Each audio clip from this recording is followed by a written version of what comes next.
আস্তাগফিরুল্লাহ আস্তাগফিরুল্লাহ আস্তাগফিরুল্লাহ আস্তাগফিরুল্লাহ আস্তাগফিরুল্লাহ।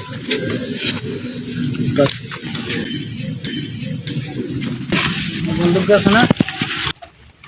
পয়সা কারণ কি রে বাতিজা, কাকারে কিছু কবি নাকি? আজকে তো শুক্রবার, আমরা মসজিদে গেছি আজকে। আরে বেটা কি কস, যাই তো মাঝে মধ্যে এরি, বুঝছ না? কেন মাঝে মধ্যে যান কিনলে? আপনি মুরব্বী মানুষ, আপনি হতে দিন যাবেন মসজিদের মধ্যে। আরে বাতিজা তুই গরমর কা, মনে কর মাঝে মধ্যে মসজিদে যাইলে কাকার কেন ব্যবসা বাণিজ্য ভালো হয়, বুঝছ না? ব্যবসা বাণিজ্য ভালো হয় মানে মানছি শুক্রবার আছে না মাঝে মসজিদ, আপনি ব্যবসা বাণিজ্য আইসেন কোনাই? আরে বেড়া মাঝে মধ্যে মসজিদে যাইলে বালা জোতা হাইলে কাকার ব্যবসা বাণিজ্য কেন ভালো হয়, বুঝছ না? তার মানে এনে চুরি করতেন যান কেন? হ্যাঁ বেড়া কি চুরি? শোন, মসজিদে যারা যায় হাতারা কি মুসলমান, ঠিক আছে নি?